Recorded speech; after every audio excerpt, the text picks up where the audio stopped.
കേട്ടോ, ബാക്കി എന്നിട്ട് ഞാൻ പറയാം. മോമോസ് എന്ന് പറയുമ്പോൾ ഞാൻ ഇതുവരെ കഴിച്ചിട്ടൊക്കെയുള്ള മൈദയിൽ ചെയ്തിട്ടുള്ള മോമോസ്. പക്ഷേ ഇന്ന് ഞാൻ കഴിച്ചത് ഗോതമ്പിൽ ചെയ്തൊരു മോമോസ് ആണ്. സംഭവം എനിക്ക് ഒരുപാട് ഇഷ്ടപ്പെട്ടു. മൈദയിൽ ചെയ്യുന്ന മോമോസ് ഒക്കെ ആകുമ്പോൾ പെട്ടെന്ന് പൊട്ടി പോകില്ല. അതേസമയം ഗോതമ്പിൽ പെട്ടെന്ന് പൊട്ടി പോകും. പക്ഷേ സംഭവം കൊള്ളാം. എനിക്ക് ഇഷ്ടപ്പെട്ട അതൊരു ചട്നിയാണ്. അന്യായ ടേസ്റ്റ്, നല്ല സ്പൈസിയാണ്. അത് ഞാൻ ഓർഡർ ചെയ്ത അവിടുത്തെ ചോമീൻ, അതായത് നൂഡിൽസ് ആയിരുന്നു. അതൊരു ഇടിവെട്ട് ഐറ്റം തന്നെയായിരുന്നു. കാര്യം അതി ടേസ്റ്റ് ആണ്, പറയാൻ കഴിക്കാൻ പറ്റില്ല. മസ്റ്റ് നിങ്ങൾ ട്രൈ ചെയ്യുക. ഈ ഷോപ്പ് വരുന്നത് മാന്നാർ നായർ സമയം സ്കൂളിലെ ഫ്രണ്ടിലാണ്, അത് ഗ്രൗണ്ടിന്റെ ഫ്രണ്ടിൽ തന്നെയാണ്. അങ്ങനെ ആ റോഡ് സൈഡിൽ നിന്ന് ക്യാമറയിൽ നോക്കി നമ്മുടെ നൂഡിൽസ് ഒക്കെ ആസ്വദിച്ച് കഴിക്കുമ്പോൾ കണ്ടല്ലോ, ഇതിനകത്ത് ഈ മച്ചാനെ നമുക്ക് അറിയത്തൊന്നുമില്ല കേട്ടോ ഏതാണെന്ന്. ഈ പുള്ളിയുടെ വീഡിയോ കണ്ടിട്ടാണ് ഞങ്ങൾ അവിടെ കഴിക്കാൻ പോയിട്ട് സത്യം പറയാമല്ലോ, വായി വെക്കാൻ കൊള്ളത്തില്ല.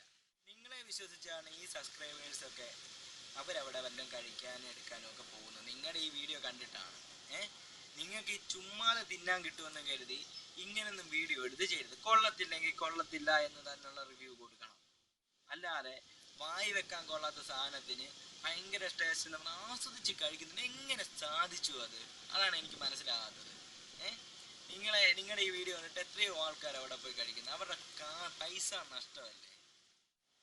അതുകൊണ്ട് ദൈവത്തെ ഓർത്ത് ഇനിയെങ്കിലും വീഡിയോ ചെയ്യുമ്പോൾ നല്ല അഭിപ്രായങ്ങൾ പറയാൻ, നല്ല ഫുഡ് കഴിക്കണം, കഴിച്ചിട്ടേ പറയാവൂ.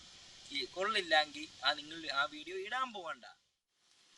ഇനി ഞാൻ പറഞ്ഞ് കേട്ട് വിശ്വാസം ഇല്ലാത്തവർക്ക് ആ കടയിൽ പോയി ഒരു വട്ടം കഴിച്ചു നോക്കാവുന്നതാണ്. എന്നിട്ട് എന്നെ വന്ന് തെറി വിളിക്കുകയോ എന്തെങ്കിലുമൊക്കെ ചെയ്തോ. പിന്നെ മാന്നാറ് മനോജ് ചേട്ടൻ്റെ തട്ടുകട കഴിഞ്ഞതിന് ശേഷം എന്തെങ്കിലും കഴിക്കാൻ തോന്നിയാൽ നായർ സമാജം ഹയർ സെക്കൻഡറി സ്കൂളിൻ്റെ തൊട്ട് ഓപ്പോസിറ്റ് അവിടെ വടാപ്പാവും ബ്രെഡ് ഓംപ്ലേറ്റും കിട്ടുന്ന ഒരു കടയുണ്ട്. അതൊരു ബായിയുടെ കടയാണ്. അവിടുന്ന് പോയി ഒരു മസാല ചായയും കുടിച്ച് അതും കഴിച്ചിട്ട് അതിൻ്റെ അഭിപ്രായം നിങ്ങൾ പറ.